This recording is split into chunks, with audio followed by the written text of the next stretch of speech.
हम लोग भक्ति रसामृत सिंधु ग्रंथ से पढ़ रहे हैं। पूर्व विभाग द्वितीय लहरी साधना भक्ति श्लोक क्रमांक 239 238 में आपने पढ़ा था। दुरूह अद्भुत वीर्येस्मिन् श्रद्धा दूरेस्तु पंचके यत्र स्वल्पोपि संबंध सद्धियां भाव जन्मने। दुरूह अर्थात दुर्बोध और अद्भुत वीर्य अस्मिन्, इन 5 भक्ति के साधनों में अद्भुत शक्ति होती है। क्या शक्ति होती है? तो कह रहे श्रद्धा दूरे अस्तु पंचके। इन 5 साधनों में भले ही व्यक्ति की श्रद्धा दूर हो अर्थात ना हो, और यत्र स्वल्पोपि संबंध, और संबंध भी बहुत थोड़ा हो, 1 बार हो या 2 बार हो, बहुत थोड़ा हो। सद्याम भाव जन्मे, अगर जन्मने अर्थात अगर कोई साधक नहीं कह सकते, व्यक्ति अच्छी बुद्धि वाला अर्थात निरपराधिक है, तो उसके हृदय में भाव की उत्पत्ति बड़ी बहुत जल्दी हो जाती है। अब ये 5 साधन क्या है वेदवादी, आपको याद है? 5 महासाधन जो बताए जा रहे हैं यहाँ पे, कौन से हैं, याद है आपको? कोई भी एक बताइए। कीर्तन, नाम संकीर्तन, और संकीर्तन, धामवास, विग्रह सेवा, विग्रह की श्रद्धा से सेवा, विग्रह की श्रद्धा से सेवा, भागवत श्रवण, तो पढ़ा बोल दिया। नाम संकीर्तन, भागवत श्रवण, धामवास, विग्रह सेवा और वैष्णव की संगति। तो अब इन में महान शक्ति है। थोड़ी सी आवाज कम कीजिए, बहुत तेज आवाज आ रही है। इस लेफ्ट से हरि बोल, हरे कृष्णा। हाँ ठीक है। तो इन 5 में महान शक्ति है, उसको सूचित करने के लिए रूप गोस्वामी जी अपने द्वारा रचित कुछ श्लोकों को उद्धृत कर रहे हैं, और वो हैं 39 ऑनवर्ड्स, 39 40। तो उसमें तत्र श्री मूर्ति, यानी उन 5 साधनों में श्री मूर्ति की सेवा से कैसे किसी व्यक्ति को बिना श्रद्धा के भी भाव की उत्पत्ति हो सकती है, वो यहाँ पे श्लोक बोल रहे हैं। थोड़ा समझ लीजिए श्रद्धा के बिना का क्या मतलब है। देखिए, श्रद्धा मतलब व्यक्ति की स्वयं की इच्छा होती। श्रद्धा मतलब इच्छा, विश्वास भी कह सकते हैं। लेकिन अब पॉइंट क्या है, कभी कभी लोगों को फूड पॉइजनिंग हो जाती है। तो अगर पता हो कि ये भोजन दूषित है, तो क्या कभी कोई व्यक्ति खाएगा? ये बताइए, नहीं खाएगा।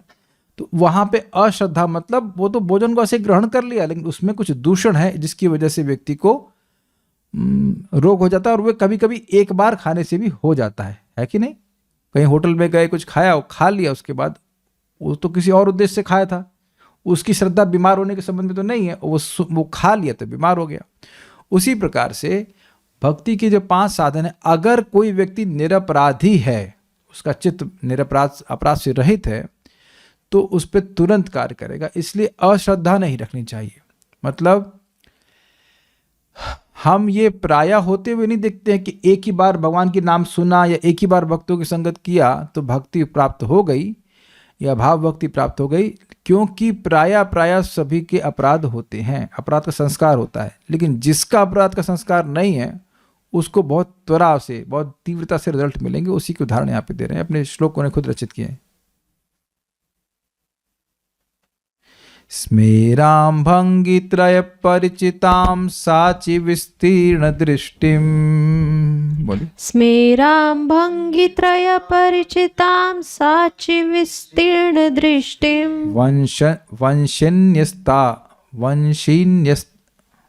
वंशीन्यस्तधरा किशलयामुज्ज्वलां चंद्रकेणा। वंशीन्यस्ताधर किशलयामुज्ज्वलां चंद्रकेणा। गोविन्दाख्यां हरितनुमितः केशितीर्थोपकण्ठे। गोविन्दाख्यां हरितनुमितः केशितीर्थोपकण्ठे। मा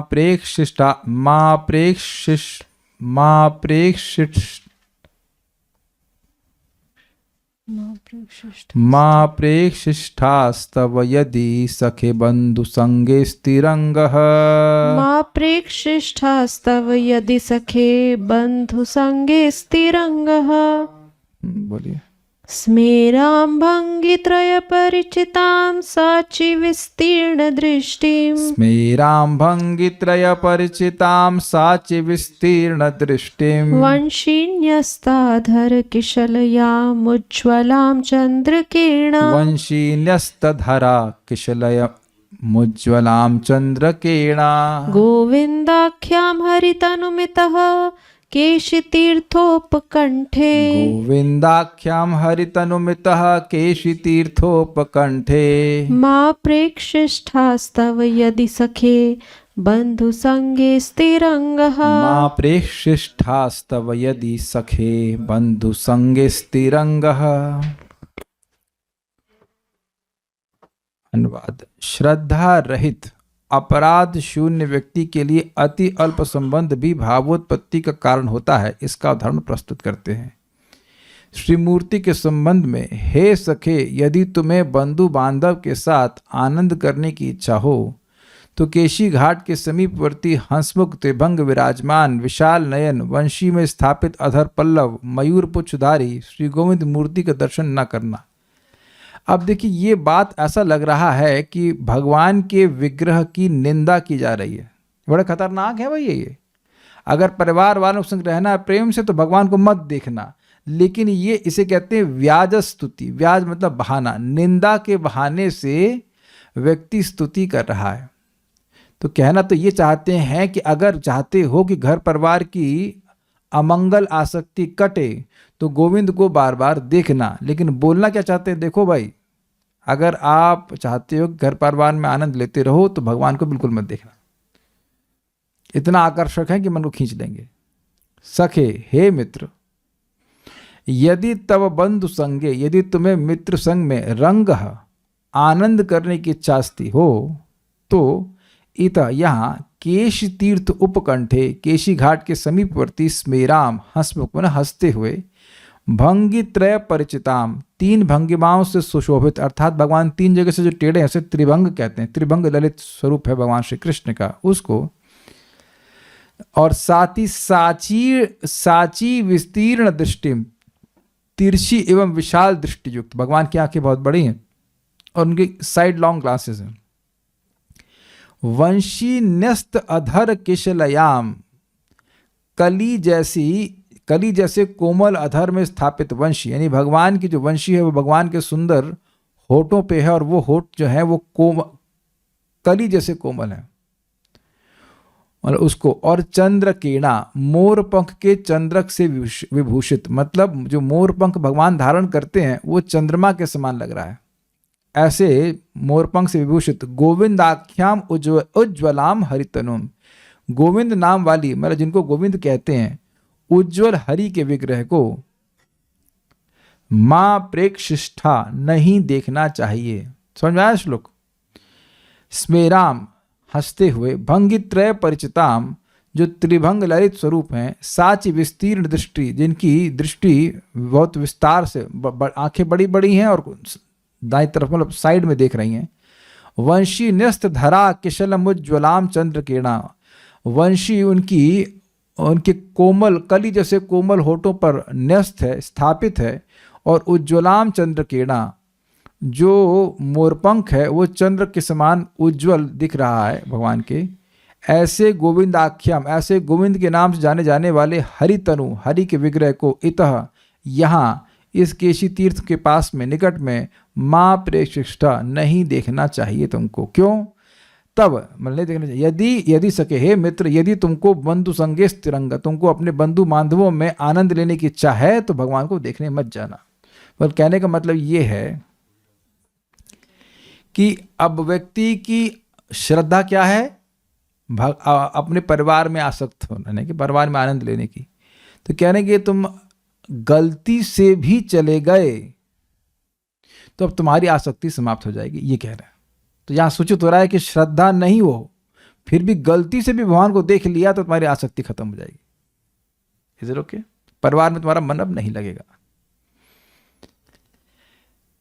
दुर्गम संगमनी। निज वाक्य माधुरी के द्वारा पूर्व अंग पंचक का स्मरण कराते हुए कहते हैं स्मरे समेराम इत्यादि 5 पद्य। मतलब खुद श्रील रूप गोस्वामी जी सुंदर श्लोक लिख रहे हैं और 5 जो भक्ति के साधन हैं उनको, उनके शक्ति को वह निरूपित करने से। श्री गोविंद मूर्ति को ना देखना अर्थात दर्शन नहीं करना, देखने भी मत जाना। निषेध के छल से विशेष विधान करते हैं, मतलब यद्यपि कह रहे हैं कि नहीं देखना, लेकिन बात ये कहना चाहते हैं कि जरूर देखना। दर्शन करना ही एकमात्र आवश्यक विधि है। अगर चाहते हो कि घर गृहस्थी की आसक्ति से मुक्त हो जाओ तो भगवान को जरूर देखना चाहिए। कारण क्योंकि श्री मूर्ति का माधुर अनुभव होने पर स्वतः ही सब कुछ तुच्छ मालूम पड़ेगा। तो बात तो ये कहना चाहते हैं, लेकिन ऐसा लग रहा है कि मना कर रहे हैं भगवान को देखने के लिए। इसलिए इन श्री मूर्ति के दर्शन करना एकांत आवश्यक है, ये कहना चाहते हैं। अब श्रीमद् भागवतम के ऊपर है, ये बड़ा इंटरेस्टिंग है। शंके नीता सपदि दशम स्कंद पद्यावली नाम। शंके नीतः सपदि दशम स्कंध पद्यावलीना। वर्णाः कर्णाध्वनिपथिकताम् अनुपूर्व्यात् भवद्भिः। वर्णः कर्णाध्वनिपथिकताम् अनुपूर्व्यात् भवद्भिः। हंहोडिम्बः परम शुभदान हंत धर्मार्थ कामान्। हंहोडिम्बः परम शुभदान हंत धर्मार्थ कामान्। यद्गर्हन्तः सुखमयम् अमी मोक्षमप्याक्षिपन्ति। यद्गर्हन्तः सुखमयममी मोक्षमप्याक्षिपन्ति। शंके नीता सपदि दशम स्कंद पद्यावलीना। शंके नीतः सपदि दशम स्कंध पद्यावलीना। वर्णः कर्णाध्वनिपथिकताम् अनुपूर्वात् भवद्भिः। वर्णः कर्णाध्वनिपथिकताम् अनुपूर्व्यात् भवद्भिः। हंहोडिम्बा परम शुभदान हंत धर्मार्थ कामान्। हंहोडिम्बः परम शुभदान हंत धर्मार्थ कामान्। यद्गर्हन्तः सुखमयम् अमी मोक्षमप्याक्षिपन्ति। यद्गर्हन्तः सुखमयममी मोक्षमप्याक्षिपन्ति। शंके नीतः सपदि दशम स्कंध पद्यावलीना। शंके नीतः सपदि दशम स्कंद पद्यावलीना। वर्णः कर्णाध्वनिपथिकताम् अनुपूर्व्यात् भवद्भिः। वर्णः कर्णाध्वनिपथिकताम् अनुपूर्व्यात् भवद्भिः। हंहोडिम्बः परम शुभदान हंत धर्मार्थ कामान्। हंहोडिम्बः परम शुभदान हंत धर्मार्थ कामान्। यद्गर्हन्तः सुखमयममी मोक्षमप्याक्षिपन्ति। यद्गर्हन्तः सुखमयम् अमी मोक्षमप्याक्षिपन्ति। ये बड़ा मजेदार है श्रीमद् भागवतम, हमारा भागवत के संबंध में। अरे बालको, प्रतीत होता है कि श्रीमद् भागवतीय दशम स्कंद के पद समूह के वर्ण समूह के ध्वनि क्रम पूर्वक तुम्हारे कर्ण रंध्र में सद्यः प्रवेश किए। समझे बात कर रहे। अरे मूर्खों, ऐसे लिखा, अरे मूर्खों, लगता है तुमने दशम स्कंद के जो श्लोक हैं उनको सुन लिया है, ये कहना चाहते हैं। समझे नहीं हो तुम, केवल सुन लिए हो, आवाज गई है तुम्हारी उसमें। हाय, कितना नुकसान हो गया। हाय, इसीलिए आज परम शुभ देने वाले धर्म अर्थ व काम की निंदा करते हुए सुखमय मोक्ष का भी तिरस्कार कर रहे हो। अब बताइए, जीवात्मा के लिए क्या वाकई धर्म अर्थ और काम कल्याण में है? नहीं। लेकिन ऐसा बोल रहे हैं कि देखो देखो, तुमने भागवत सुन लिया है, मतलब भागवत के अर्थ को नहीं समझे हो, केवल भागवत के श्लोक सुन लिए हो। इसका मतलब है कि श्रद्धा नहीं है। श्रद्धा नहीं है। कोई भागवत का श्लोक बोल रहा, तुम्हारे कानों में चला गया। हाय हाय, कितना गड़बड़ हो गया तुम्हारे साथ। तुमने धर्म अर्थ काम जो है उसको त्याग दिया है, उसका तिरस्कार कर दिया, यहाँ तक कि मोक्ष को भी छोड़ दियो। तो इससे स्पष्ट हो रहा है कि भागवतम को कोई व्यक्ति अनजाने में भी सुनेगा तो ऐसा लाभ हो सकता है, अगर उसका चित्त निरपराधिक हो। तो यहाँ भी सूचित हो रहा है कि श्रद्धा न भी हो, लेकिन अगर अपराध से रहित है तो व्यक्ति को भाव की प्राप्ति हो जाएगी, क्योंकि भाव की प्राप्ति होने पर ही मोक्ष लघु लगता है। मोक्ष लघुताकृत। समझ में आ रहा है? तो अब यहाँ कह रहे हैं कि लगता है तुमने गलती से भागवतम सुन ली है, उसके श्लोक सुन लिए हैं, इस कारण से तुम्हारे हृदय में भाव उत्पन्न हो गया है, इसलिए तुम धर्म अर्थ काम को कुछ नहीं गिनते हो और मोक्ष को भी कुछ नहीं गिनते हो। तो यहाँ भी ये श्लोक श्रील रूप गोस्वामी जिस तरह से लिख रहे हैं, इसे सूचित होता है कि श्रद्धा ना भी हो, लेकिन अगर अपराधी नहीं है, श्रद्धा ना हो और अपराध भी ना हो, तो व्यक्ति के एक बार संपर्क से ही भगवान का प्रेम या भाव भक्ति प्राप्त होने लगती है। डिम्बा, अरे मूर्ख बालकों, अरे बेवकूफों जो भागवत सुना बेवकूफ कैसे, अच्छा खासा तुम धर्म अर्थ काम में लगे हुए तब जाके भागवत सुना है, इस अर्थ में कह रहे डिम्बा, अरे मूर्ख बालकों, शंके, संदेह करता हूं, मुझे शक हो रहा है कि दशम स्कंद पद्यावली नाम, श्रीमद् भागवती दशम स्कंद के पद समूह के, देखिए अवली समझते हैं आप, अवली क्या हो, कहाँ सुना है अवली शब्द आपने, कहाँ सुना है, सुना तो है, कहाँ सुना है, दीपावली समझे, दीपों की लाइन, अवली मतलब लाइन। तो अब पद्यावली का अर्थ क्या हुआ, एक के बाद एक श्लोक, एक के बाद एक श्लोक, एक के बाद एक श्लोक। तो भागवत में दंत कंठ में तो स्पेशली बहुत सुंदर सुंदर श्लोक के गाने के लिए, भगवान की लीलाओं का वर्णन करते हुए। तो कहना कि मुझे लग रहा है, मुझे शक हो रहा है, जो तुम्हारी तुम बिगड़ गए हो ना, उसका कारण क्या है, ये शक हो रहा है मुझे कि तुमने दशम स्कंद के एक पद नहीं कई कई पद्यों को सुना है। हाँ, व्यास, ये सब व्यास स्तुति चलेंगी, व्यास नहीं, व्याज स्तुति।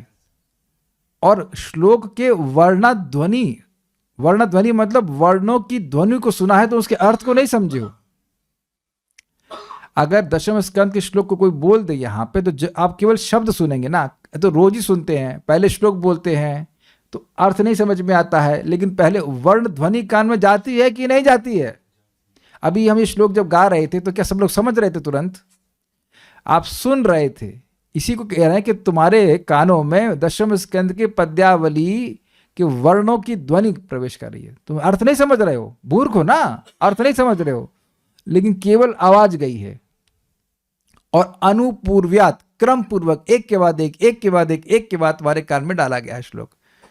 इसीलिए भवद्भी तुम्हारे कर्णा सपदि, कर्ण रंध्र में सपदि मतलब तुरंत, सद्य तुरंत, पथिकताम नीता, पथिक रूप में लाए गए हैं। ये समझे बात, कथा कान के द्वारा अंदर प्रवेश कर रहे, जैसे पथिक कहीं किसी गुफा में प्रवेश करे या कहीं और प्रवेश करे, तो ऐसे ही भागवतम के दशम स्कंद के भागवत के श्लोक तुम्हारे कर्ण रूपी रंध्र में, छिद्र में प्रवेश कर रहे हैं, जल्दी जल्दी लाए गए हैं। नीता मतलब दाना, प्राप्त कराना। हंग हो कैसा शब्द है ना, हंग हो, हाय हाय, अलास, यत परम शुभदान, इसलिए आज जो परम शुभ दान अर्थात परम कल्याणमय, क्या, धर्मार्थ कामान, धर्म अर्थ व काम, उनकी गरहनता निंदा करते हुए सुखमय अमी मोक्षम अपि, इस मोक्ष का भी आक्षेपंती तिरस्कार कर रहे हो, मतलब तुम उनको कुछ नहीं गिन रहे हो, अरे क्या है धर्म अर्थ काम, क्या है, कुछ नहीं है, फालतू है। तो देखिए, अब मोक्ष को लघु करने का गुण है भाव भक्ति का। तो कह रहे हैं, इसे श्लोक को देख करके बोल रहे हैं कि कोई निरपराधिक है, वो भागवतम के श्लोक को नहीं जानता, भागवतम के अर्थ को नहीं जानता है, लेकिन केवल वर्णों का संपर्क हो गया तो उसके हृदय में भाव भक्ति उत्पन्न हो गई, इसीलिए वह धर्म अर्थ और काम और यहाँ तक कि मोक्ष को भी तुच्छ मानता है। समझ आ गया? तो ये भी एक प्रमाण दे रहे हैं, ये भी एक एग्जाम्पल दे रहे हैं कि व्यक्ति कैसे भक्ति के संपर्क में आए, इन 5 अंगों में से एक से भागवत का संपर्क प्राप्त करे। श्रद्धा भी नहीं है लेकिन निरपराध है और थोड़ा सा संपर्क हुआ है तो भी व्यक्ति के हृदय में भाव उत्पन्न हो जाएगा। देखिए, एक बात बहुत इंपॉर्टेंट है, हम लोगों के भक्ति का उद्देश्य है चित्त का निर्माण, और वो चित्त कैसा होना चाहिए, अपराध के संस्कार, अपराध के इंप्रेशन से रहित होना चाहिए। इसीलिए हमने सुना था कि कदाचित अपराध बन जाए तो प्रयास करना चाहिए कि दोबारा वह अपराध ना हो, और दोबारा हो जाता फिर प्रयास करें कि दोबारा नहीं हो। मतलब पॉइंट इज, अपराध से बचने का भी प्रयास करना चाहिए, क्योंकि अगर अपराध से रहित होगा तो भक्ति के जितने भी साधन है वो बहुत तीव्रता से काम करेंगे। क्या ये बात सबको समझ में आ रही है? ये सिद्धांत श्रील रूप गोस्वामी समझा रहे हैं कि अगर अपराध नहीं करेगा तो बहुत तीव्रता से भक्ति में प्रगति करेगा, या एटलीस्ट अपराध से बचने का प्रयास करेगा। अपराध तो हो ही जाता है, लेकिन अपराध से बचने का प्रयास कर रहा है। अगर ऐसी मनोवृत्ति होगी तो चाहे श्रीमद् भागवत का श्रवण है, चाहे नाम संकीर्तन, चाहे कुछ भी है, वह उसके हृदय में बहुत तीव्रता से प्रभाव डालेंगे। इसलिए सब बातें यहाँ पे समझाई जा रही हैं। शंके, मुझे शंका हो रही है। नीता, लाए गए हैं क्या? सपदि, बहुत जल्दी। क्या लाए गए हैं? दशम स्कंद पद्यावली नाम, दशम स्कंद के पद्यों की लड़ी, जो लाइन दर लाइन आपके कान में डाले गए हैं। क्या डाले गए हैं? वर्ण कर्णा ध्वनि, जो पद हैं उनके वर्णों की ध्वनि तुम्हारे कर्णों में पथिक के समान अनुपूर्वात क्रम से डाली गई। 1.10.1, 10.1.1, 10.1.2, 10.1.3 ऐसे करके। निवृत्त तरशैरुपगीयमानात् भवौषधि श्रोत्र मनोभिरामात् तत्कौत्तम श्लोक गुणानुवादात् पुमान विरज्येत बिना पशुघ्नात्। ये क्या किया मैंने दशम स्कंद के एक श्लोक की वर्ण की ध्वनि आपके कर्ण के छिद्र में पथिक के रूप में डाल दी। समझाए बात? किसी को श्लोक पता है? Very good. तो फिर अर्थ क्या पता होगा? हो, मुझे शंका हो रही है, इसीलिए आप लोग धर्म अर्थ काम को छोड़ करके, मोक्ष छोड़ करके भजन कर रहे हैं यहाँ पे। समझे बात? समझ में आ रहा है वेद बात? नहीं बताओ जल्दी से इसका अर्थ बताओ। अर्थ बताता हूं। नहीं, अर्थ बताइए आप। क्या श्लोक कोट किया तभी मैंने?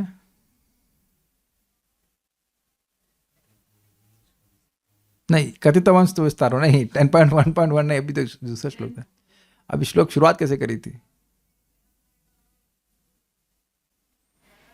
पुमान विरज्येत पुनः निवृत्त तरशैरुपगीयमानात् भवौषधि श्रोत्र मनोभिरामात् कौतम श्लोक गुणानुवादात् पुमान विरज्येत बिना पशुघ्नात्। ना, वो मत गूगल नहीं सर्च करिए आप, इसको सुनाई पड़ा कि नहीं पड़ा? क्या बताओ अर्थ क्या है इसका? जो इंद्रियों का दर्शन है उससे निवृत्त हो वो जाएंगे। चीटिंग कर रही है वो। कुछ नहीं है। अच्छा, तो संस्कृत समझने लगे आप सीधे डायरेक्ट। अच्छा, निवृत्त तरशैर उपगीयमानात्। हाँ, उसके बाद भवौषधि श्रोत्र मनोभिरामात्, जो भगवान के नाम की औषधि है। हाँ ठीक है, okay, trying to get it, but point is कि एक बार में तो आप नहीं पकड़ पाएंगे ना। तो श्लोक कान में गया है, इसे कहते हैं वर्णः कर्ण ध्वनि पथिकताम। जो वर्णों की ध्वनि है वो तुम्हारे कर्ण छिद्र में पथिक के समान चली गई है। कान का एक पथ है ना, उसमें ये ध्वनि प्रवेश कर गई है। अनुपूर्व्यात मतलब एक के बाद एक, 10.1.1, 10.1.2, 3, 4, 5 ऐसे करके। इसीलिए भवत भी तुम्हारे द्वारा हंग हो डिम्बा, हमको शब्द बड़ा अच्छा लगा, हंग हो डिम्बा, तो चाइनीज लग रहा है ना। हंग हो हिडिम्बा, हिडिम्बा तो ठीक है, लेकिन यहाँ हंग हो, मुझे जब हंग हो लगा, मुझे लगा चाइनीज श्लोक लिखे क्या रूप गोस्वामी जी। हंग हो, ऐसा नाम होता है ना हम लोग, हंग हो करके। हंग हो मतलब हाय हाय, डिम्बा मतलब अरे मूर्खों क्या कर रहा है तुम, क्या कर लिए। क्यों भाई क्या कर लिया? नुकसान। कहते हैं परम शुभदान हंत धर्मार्थ काम। हंत मतलब आश्चर्य को सूचित कर रहे हैं कि हे भगवान क्या होगा ये। परम शुभ, परम कल्याण में धर्म अर्थ और काम को यद गर्हंतम, उसको तुम गर्हित मान रहे हो। और सुखमयम अमी मोक्षम अपि आक्षपंती, और जो सुखमय मोक्ष है, ब्रह्म सुख की अनुभूति है, उसको भी तुम तिरस्कृत कर रहे हो। अच्छा, एक प्रमाण भी इसका, प्रमाण कौन है? सुखदेव गोस्वामी। वह है क्या श्लोक है? परिनिष्ठितोपि नैर्गुण्ये उत्तम श्लोक लीलया ग्रहीत चेतना राजर्षे आख्यानम तदधीतवान।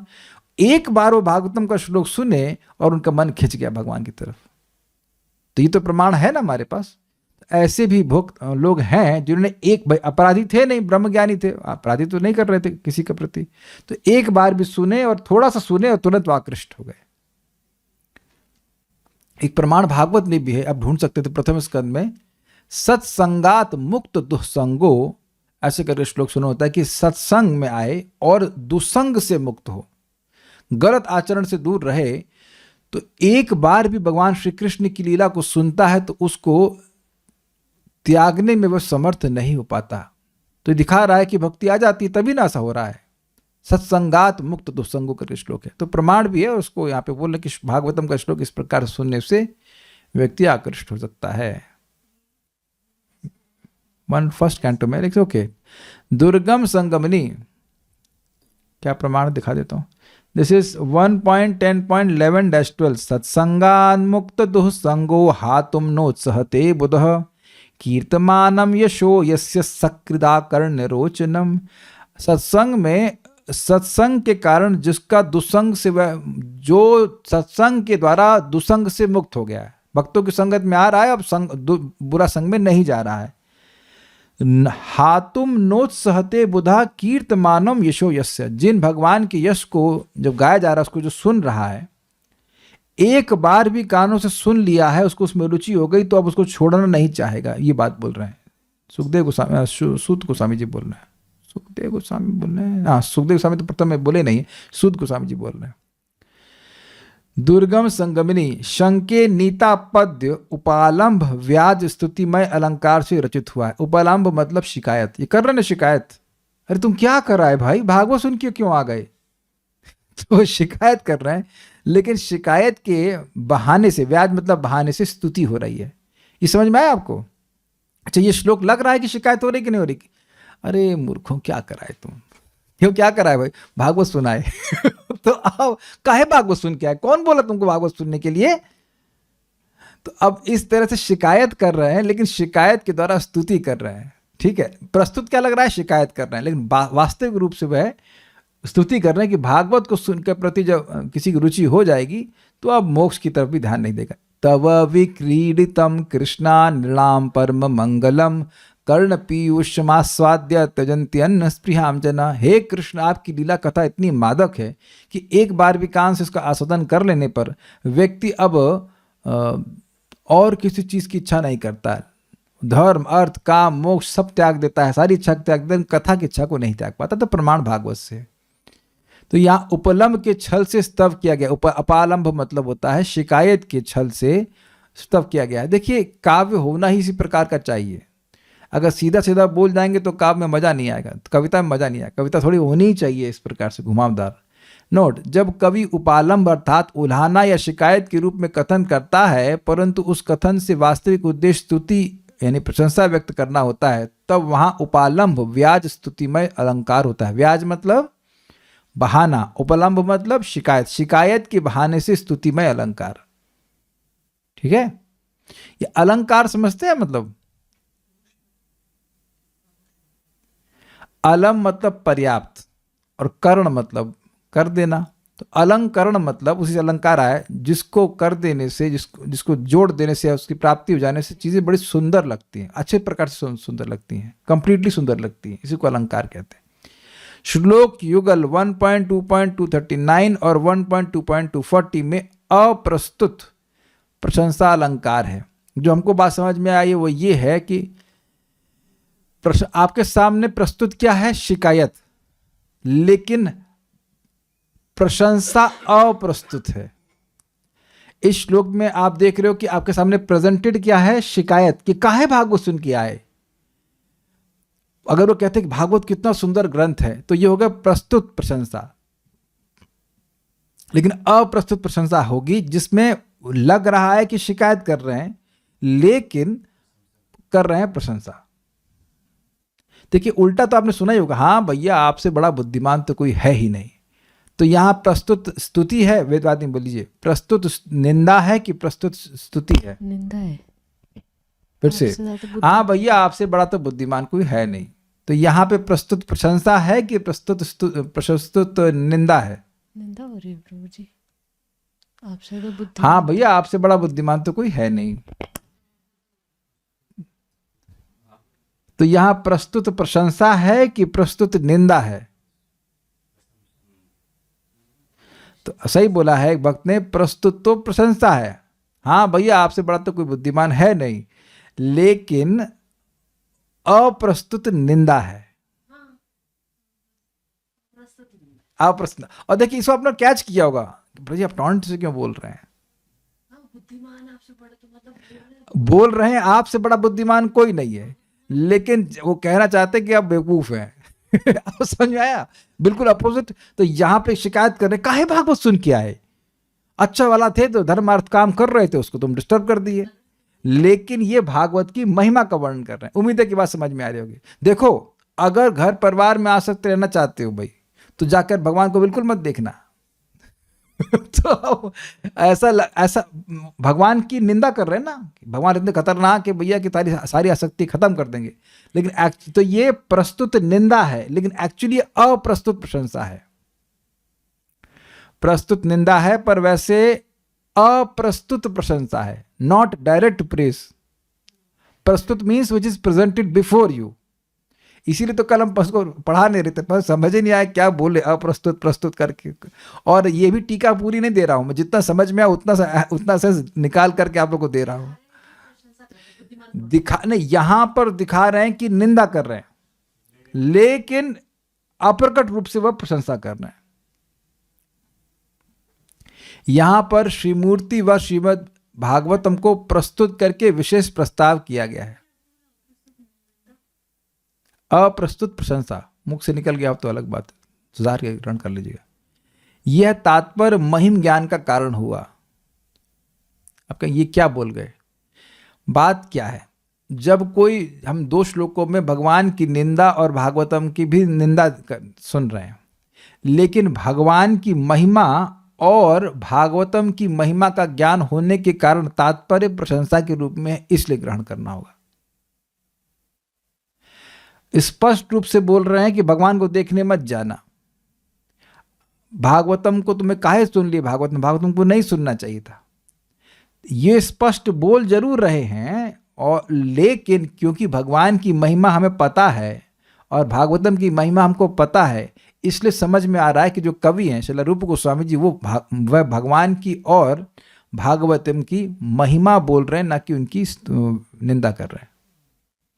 जैसे अगर मान लीजिए कोई व्यक्ति अब किसी को बोल रहा है, हाँ भैया हमें तो पता है तुम कितने बुद्धिमान हो, तो अब ये उस व्यक्ति की मूर्खता प्रसिद्ध होगी या अंडरस्टूड होगी, तभी वो ऐसा बोलेगा,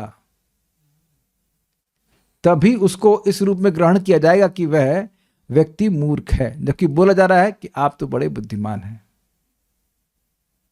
देखिए, अगर कहें भाई आप बहुत अच्छा जप करते हैं, तो ये प्रकट प्रशंसा है। अब भैया आपसे बढ़िया जप तो होता ही नहीं किसी का।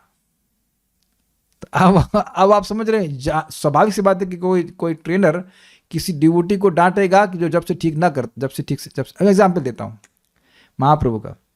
महाप्रभु गुंडीचा मंदिर का मार्जन कर रहे थे, तो अब सब लोग बड़े उत्साह से सफाई कर रहे थे, एक आलस कर रहा था। महाप्रभु के समय से ही लीला चल रही है। बहुत मतलब उसमें भगवान के संग भी लोग काम चोरी कर लेते हैं। वो कर नहीं रहा था सफाई, तो भगवान चैतन्य महापुरुष के पास गए, तुम तो सबसे अच्छी सफाई करते हो, क्यों नहीं तुम बाकी लोगों को सिखाते कैसे सफाई करते हैं। तो अब वो बेचारा शर्मा गया, तो वह भी ठीक से करने लगा। अब समझ में आ गया आपको। तो वो अंडरस्टूड था कि वो ठीक से सफाई नहीं कर रहा था। तो जब उसको ये बोला गया कि तुम कितनी अच्छी सफाई कर रहे हो, तो उसकी महिमा के ज्ञान से, महिमा उसकी ये थी कि वो कामचोर थे।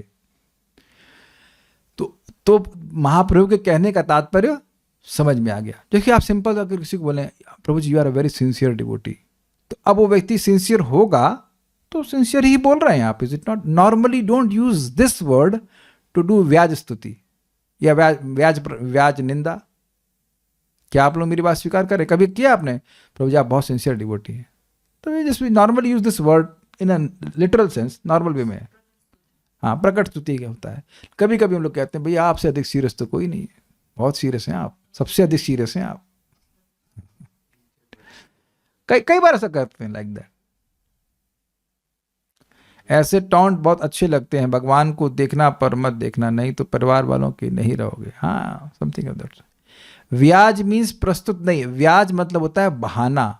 व्याज स्तुति मतलब स्तुति के बहाने से निंदा, निंदा के बहाने से स्तुति, निंदा के बहाने से स्तुति। Is it okay? व्याज मतलब बहाना। अभी होता ना, स्तुति के बहाने से निंदा कर रहे हैं, भैया आपसे बढ़िया तो कोई भक्ति ही नहीं है। एक भक्त, एक वृद्ध व्यक्ति बहस कर रहे थे, परम पूज्य राधा गोविंद महाराज भी थे और भी कोई होंगे, भक्त होंगे, जो भी रहा, महाराज बता रहे थे। तो अब वो जो बुढ़ा व्यक्ति था बोला, अरे हमारे बाल ऐसे ही नहीं पके हैं। तो भक्त बोला, दूसरा भक्त, हाँ भैया ज्ञान के मसाले से पकाए हैं। इतना गर्म हो गया, वह भी समझ गया कि ये स्तुति नहीं है, ये हमारा मजाक बना रहे हैं। समझ में आ गया आपको? तो इस तरह से यहाँ पे श्रील रूप गोस्वामी जी, यद्यपि ऐसा लग रहा है कि निंदा कर रहे हैं, निंदा क्यों कर रहे हैं रूप गोस्वामी, वह तो स्तुति ही कर रहे हैं। ठीक है, तो ये स्तुति क्यों कर रहे हैं? क्योंकि भागवतम की महिमा और भगवान की महिमा ऐसी सबको सर्वविदित है, जानते हैं। इसमें राम अर्थात इसमें राम इस प्रकार पहले के पद में, पिछले वाले श्लोक में हरि तनु की प्रशंसा करने के कारण उनका दर्शन निषेध में तात्पर्य नहीं है। मतलब यह नहीं कहना चाहते हैं कि भगवान को मत देखो, अपितु यह कहना चाहते हैं कि भगवान को देखो, ये कहने का मतलब है। इस प्रकार अगले श्लोक में परम शुभ धर्म आदि को एवं सुखमय मोक्ष को भी दशम स्कंद श्रवण जनित भाव के द्वारा अतिक्रमण होने पर परम सुख प्राप्ति होती है। कहने का मतलब है जो धर्म अर्थ काम है, इनसे जो भी स्वर्ग आदि मिलता है और मोक्ष जो सुख मिलता है, उसका भी अतिक्रमण करके सुख मिलता है श्रीमद् भागवतम के श्लोक को केवल सुनने मात्र से, अगर वह जीव अपराधी ना हो। ये क्लॉज है, क्योंकि कहे कि हमको उतना सुख नहीं मिल रहा है, अगर नहीं मिल रहा है तो फले न परिचय, तो इसका मतलब है कि अपराध है तो घबराए नहीं, अपराध है तो अब उसका मार्जन करने का तरीका है, ठीक होंगे धीरे धीरे भक्ति की प्रोसीजर से। लेकिन अगर कदाचित किसी का अपराध नहीं है तो भागवत सुनने से ही उसको ऐसा सुख मिलेगा कि मोक्ष भी उसके आगे कुछ नहीं है। समझ गए? इससे हंग हो डिम्बा इस प्रकार आक्षेप में तात्पर्य नहीं है। हंग हो मतलब हाय है, और डिम्बा मतलब मूर्ख बालकों। तो यहां मूर्ख और हाय हाय कहने का तात्पर्य उनमें आक्षेप करना है कि अरे मूर्ख क्या करके आ गए, ऐसा तात्पर्य नहीं है। क्योंकि भक्ति का सुख अत्यंत अधिक है, तो ये खाली एक बहाने से, एक शिकायत के बहाने से प्रशंसा ही की जा रही। उनको मूर्ख नहीं कहा जा रहा है, जो भागवत सुन रहा है वो मूर्ख नहीं है, लेकिन एक शैली है बोलने की, अरे मूर्ख क्या कर रहा है, ऐसे कर रहे। पद युगल में दैट मीन्स 239 और 240 में अत्यंत तिरस्कृत वाच्य ध्वनि के द्वारा, मतलब अत्यंत तिरस्कार करने के द्वारा, क्या कर लिए मूर्ख कहीं के, क्या कर लिए, काहे भागवत सुन लिए। तो तिरस्कृत वाच्य ध्वनि के द्वारा स्तुति होने के कारण निंदा के छल से व्याज स्तुति अलंकार हुआ है। मतलब यद्यपि ऐसा लग रहा है कि तिरस्कार कर रहे हैं, होता ना, अरे मूर्ख क्या करके लाया। जैसे आपने देखा होगा कि फुटबॉल खेल के आता है बच्चा, तो अरे मूर्ख पूरा कपड़ा गंदा करके आया, तो उसका क्या मतलब है, मूर्ख ही है वो। लेकिन कोई भागवत सुन के आएगा तो उसको मूर्ख कहेंगे नहीं। तो यद्यपि क्योंकि भागवत का ऐसा महात्म्य है कि भाई पुण्य के बिना तो भागवत सुनने की इच्छा ही नहीं होगी, है ना।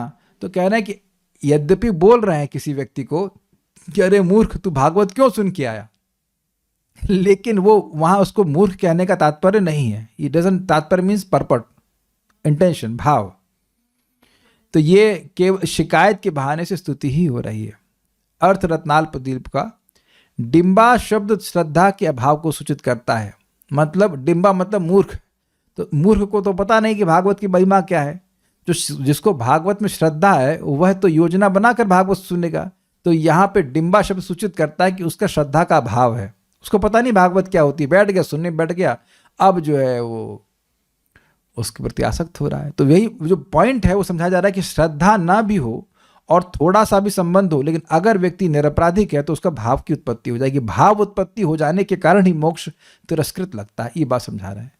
गया सब ऊपर से कि समझ में भी आया, आ रहा है।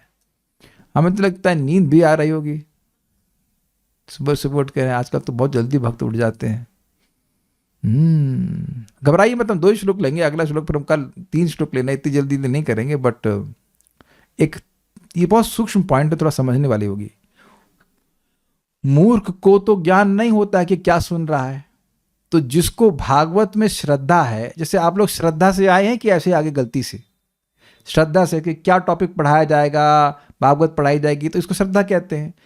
अनिच्छा पूर्व जाके बैठ गया भोंदू जैसा, तो उसको श्रद्धा है नहीं। तो इससे ये सूचित हो रहा है कि श्रद्धा नहीं उस व्यक्ति को। यही बात बोली जा रही कि श्रद्धा ना भी हो, लेकिन अगर निरपराधिक है तो थोड़ा सा संबंध भी होगा भक्ति का, तो व्यक्ति को भाव की प्राप्ति हो जाएगी। कर्णा ध्वनि पथकताम, ये अल्प संबंध की सूचना करता है। मतलब कानों में ध्वनि प्रवेश की है, थोड़ा सा संबंध है, तुम अर्थ नहीं समझ पाए हो, केवल आवाज सुने हो। अभी हुआ था ना, मैंने एक श्लोक बोला कितने लोग धारण कर लिए श्लोक को? निवृत्त तरशय, फिर से बोल रहा हूं, उपगीयमाना भवौषधि श्रोत्र मनोभिरामात् कौत्तम श्लोक गुणानुवादात पुमान विरजेत बिना पशुगनाथ। सेकंड लाइन बताइए वेदवाणी इसकी। जब सभी पद कानों में प्रवेश करते हैं। नो प्रॉब्लम, यही मैं प्रमाणित करने के लिए श्लोक बोला। अरे मैं कोई हीरो थोड़ा ना हूं, मैं तो याद किया हूं तो इसलिए याद है। ऐसा तो ना कि एक श्लोक बोल दिया जाएगा तुरंत आपको याद हो जाएगा। जो इंद्रियों के दर्शन ने उसको खत्म कर देते हैं। हम बोल रहे हैं संस्कृत। बताइए सेकंड लाइन इसकी। संस्कृत। अरे घबराओ मत, आपको परेशान नहीं कर रहे, ये समझाने के लिए कि एक बार श्लोक सुनेंगे तो सुना ना श्लोक, पर बताइए तो कान से संपर्क हुआ कि नहीं? हाँ, कुछ कुछ उप किया, कुछ कुछ ये तो कुछ कुछ कान में सुनाई पड़ा कि नहीं? तो कह रहे हैं कि अगर अपराध नहीं है तो कान में एक बार भी जाएगा तो ट्रांसफॉर्म कर देगा। देखिए इसके प्रमाण भी हैं। प्रमाण हैं 4 कुमार। 4 कुमार गए थे वहां वैकुंठ में, जैसे ही भगवान के चरणों के में अर्पित तुलसी की गंध उनके नाक में गई थी, तुरंत उनका मन ब्रह्म के आनंद को त्याग करके भगवान की भक्ति के सुख से निमज्जित हो गया था। पढ़ा था कि नहीं? तीसरे स्कंद में पढ़ा था, याद है ना? भवोषुधा आम नहीं आम कहां से आ गया? आम कहां से आ गया माता जी? आम नहीं आया। भवौषधि श्रोत्र मनोविराम, this is that's the whole point. अगर आपको नहीं याद रहा तो कोई आश्चर्य की बात नहीं है, लेकिन सब लोग सुने तो ना। आप कहेंगे अरे प्रभु जी हमको तो भाव नहीं उत्पन्न हो रहा है। जब सुनाने वाले को नहीं हुआ तो सुनने वाले को हो जाएगा। पॉइंट इज कि हम लोग इससे सूचित हो रहा है कि हमारे हृदय में अपराध है, we have to accept it. It's okay. It's okay means है भाई, क्या कर सकते हैं। तो अपराध नहीं होता तो ये काम बहुत होता आपके लिए, हाँ, तुरंत प्रभाव हो जाता। बट इसी से अपराध नष्ट भी होते हैं। भगवान का नाम उच्चारण करने से, भगवान को बार बार देखने से। इसीलिए उपदेश दिया गया असकृत इति उपदेशात, इति नहीं असकृत उपदेशात। एक से अधिक बार असकृत अभ्यासात उपदेशात, ऐसे करे कुछ है कि एक से अधिक बार अभ्यास करने का उपदेश वेदांत सूत्र देता है। क्यों? क्योंकि जीव के अपराध होते हैं। अन्यथा महिमा तो एक बार की भी है। एक बार बोलेगा तो ऐसा हो जाएगा, एक बार बोलेगा ऐसा हो जाएगा, लेकिन अपराध होने के कारण वो प्रभाव दिखता नहीं है। इसीलिए भगवान बोलते हैं गीता में, प्रत्यक्षावगम धर्मम सुसुखम कर्तुम अव्ययम। जब तक भक्ति का जो फल लिखा है वो प्रत्यक्षतः आपको अनुभव ना हो, बार बार भक्ति करते रहिए, क्योंकि चित्त में अपराध होने के कारण वो प्रभाव नहीं आ पाता।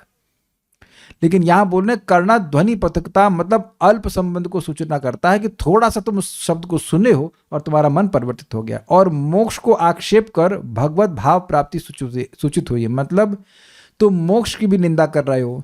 तो मोक्ष की निंदा कब व्यक्ति करता है? मोक्ष की स्पृहा कब त्याग पाता है? जब वह भाव भक्ति को प्राप्त करे। भाव भक्ति के स्तर पर मोक्ष एकदम तिरस्कृत लगता है, तुच्छ लगता है।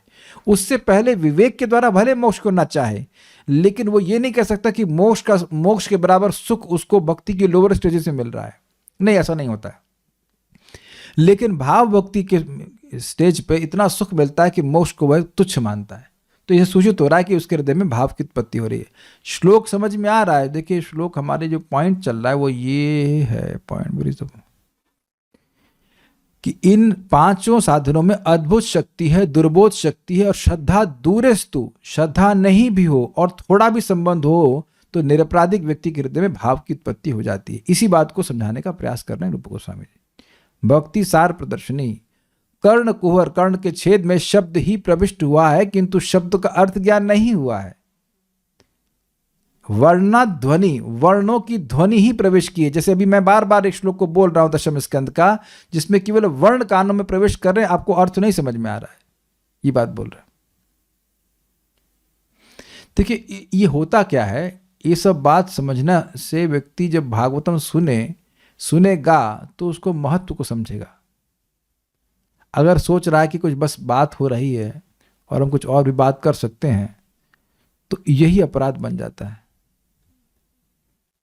ऐसे सालों साल कोई भागवतम सुन सकता है, लेकिन देखेगा कि ना, उसको लाभ नहीं मिल रहा है।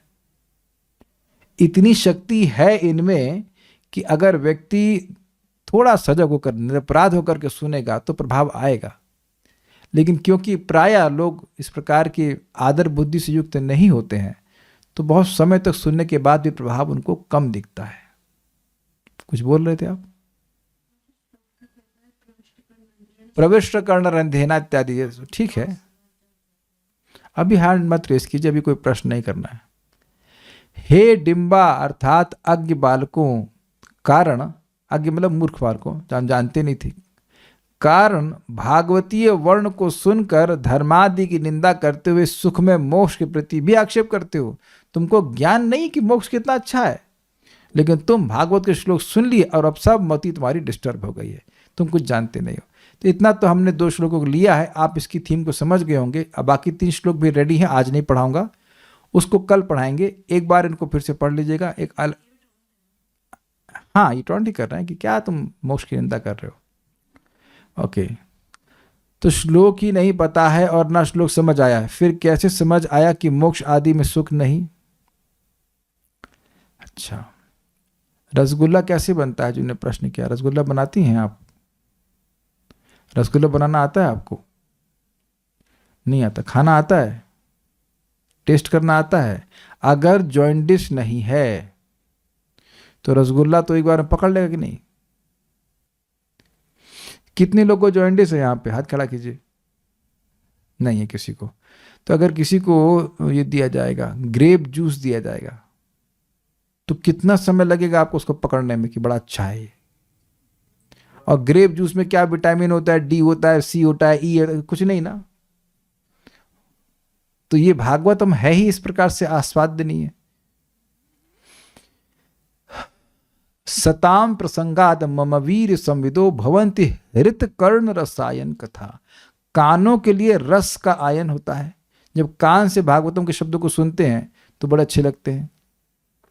एक श्लोक तो प्रसिद्ध है, धर्म प्रोजित कैटबोत्र परमो निर्मसराणाम सताम वेद्यम वास्तवमत्र वस्तु शिवदम तापत्रयोन्मूलनम। श्रीमद्भागवते महामुनिकृते किं वा परेरीश्वरः सद्यो हृदवरुध्यते कृतभिः शुश्रूषुभिस्तत्क्षणात्। तो ये श्लोक सुनने में अच्छा लग रहा है कि नहीं? अब हम नहीं जानते हैं कि कितने लोग इस श्लोक के अर्थ को जानते हैं। क्लास के बाद जो लोग हाथ खड़ा करेंगे उनसे पूछूंगा कि क्या क्या शब्द जानते हो। अब हाथ खड़ा कीजिए। तो आप जान रहे हैं कि बहुत, एक भक्त जानते हैं, ठीक है, 2 3, तो 2-3 लोग जानते हैं, और बाकी जो लोग नहीं जानते उनके तो कानों में ये एकदम पिघले शीशे से लग रहा है ना, कड़वा लग रहा है ना। माधुर्य कदम्बनी का क्या श्लोक था वो? हृद्वप्रे नव भक्ति सवितते संजीवनी स्वागमात् रंभे काम परतुदाह दमनी विश्वापगोलासिनी। दूरान में मरुषाखिनोऽपि सरसी भावाय भूयात् प्रभो श्री चैतन्य कृपा निरंकुश महा माधुर्य कादम्बनी। इसका अर्थ कितने लोग जानते हैं? किसको खराब लगा? हाथ खड़ा करो। ईश्वरी कमला माता जी को खराब लगा श्लोक। अब हाथ नीचे कर लिया। अच्छा, फिर से कहा जाए, हृद्वप्रे नव भक्ति शस्य वितते संजीवनी स्वागमा रंभे कामतपर्तुदाह दमनी विश्वापगोलासिनी। दूरान में मरुषाखिनोऽपि सरसी भावाय भूयात् प्रभो श्री चैतन्य कृपा निरंकुश महा माधुर्य कादम्बनी। अच्छा चलिए, ईमानदारी से बताइए कितने लोगों को अच्छा लगा सुनने में? हाथ खड़ा कीजिए। अरे आप लोग तो क्लास में थे ही, आप तो गा ही रहे थे। मैं बोला जिन लोगों ने पहली बार सुना है श्लोक को, अच्छा लगा, वेरी गुड। क्या आपके मन में इस प्रिया आ रही कि इसका अर्थ भी समझे? आ गई ना? तो सुनने मात्र से आ गया कि नहीं? कभी मैं एग्जाम्पल देता हूँ तो लौकिक एग्जाम्पल हो जाएगा कि भाई कोई कोई गज़ल बड़ी अच्छी होती है, उसका अर्थ नहीं समझ में आता है, गाने में अच्छा लगता है ना, बाद में सोचता है कि इसका अर्थ क्या है, तो है ना भौतिकता में ऐसे एग्जाम्पल। तो भागवत भी इस प्रकार के श्लोकों से युक्त है। तो कहने का मतलब है कि सुख इतना अच्छा लगा कि उसके आगे मोक्ष और धर्म अर्थ काम के सारा सुख खत्म हो गया। कहने का मतलब कोई कहे कि चलो आप कर्म कांड करें, स्वाग हाको डाको करें, ना ना ना हम भागवत पियेंगे, ऐसे करके हम भागवत सुनेंगे, और मोक्ष का सुख तो स्वीकृत हो गया। तो प्रमाण मैंने आपको दिया सुखदेव गोस्वामी का, वो भागवत सुने और मोक्ष के सुख में निमज्जित थे, छोड़ दिए, नहीं चाहिए। क्या इसका अर्थ ये हुआ कि अब श्रवण कर लिया तो आगे जाकर वो बहुत जल्द शुद्ध हो जाएगा? जी नहीं, ये अर्थ नहीं है। अर्थ ये है कि उसके हृदय में भाव की उत्पत्ति हो गई, ये बात है। और भाव की उत्पत्ति होने पर भगवान की भक्ति में अत्यंत सुख मिलता है, ये बात है। और कुछ सुनने में क्या अपराध है? सुनने में कोई अपराध नहीं, सुनिए। हाँ, सुनने में अपराध ये है कि थोड़ा तो भागवत सुन रहे हैं, जब भागवत सुन रहे हैं तो मन कहीं और लेके जा रहे हैं, कुछ और बात तो, या फिर चलो मन तो कहीं और गया अलग बात है, लेकिन बहुत कुछ बतियाने लगे तो और बात है ना गड़बड़। यानी कि वो बात अब जो दुनिया की बात है, जो जगत में बंधन करने वाली है, वो श्रीमद् भागवतम से अधिक महत्वपूर्ण है। ये ना बात हुआ। इसीलिए हम डोज 1 घंटे का ही रखते हैं कि कम से कम 1 घंटे व्यक्ति निकाल ले, है ना। 1 घंटे तो कम से कम अटेंशन के संग भागवत सुने, उसके बाद जो अपना कार्य करना है वो कर ले। बहुत देर भक्ति ही करे, जरूरी नहीं कि उसे लाभ ही होगा, लेकिन वो कितने फोकस से कर रहा है, कितने एब्जॉर्प्शन से कर रहा है, उसका बहुत बड़ा प्रभाव होगा। So I think you are getting the point. आगे के श्लोक हम भेजेंगे, उसको आप देख लीजिएगा, पढ़ लीजिएगा। Will stop here now. Shrimad Bhagavatam की जय। श्री भक्ति स्वामी, नॉट सॉरी बट बोलना था, श्री भक्ति स्वामी सिंधु की जय, भागवतम की जय, भगवान जी की जय, जय जय जय जय। हरे कृष्णा। श्रील प्रभुपाद की जय। निताय गौर प्रेमानंदे।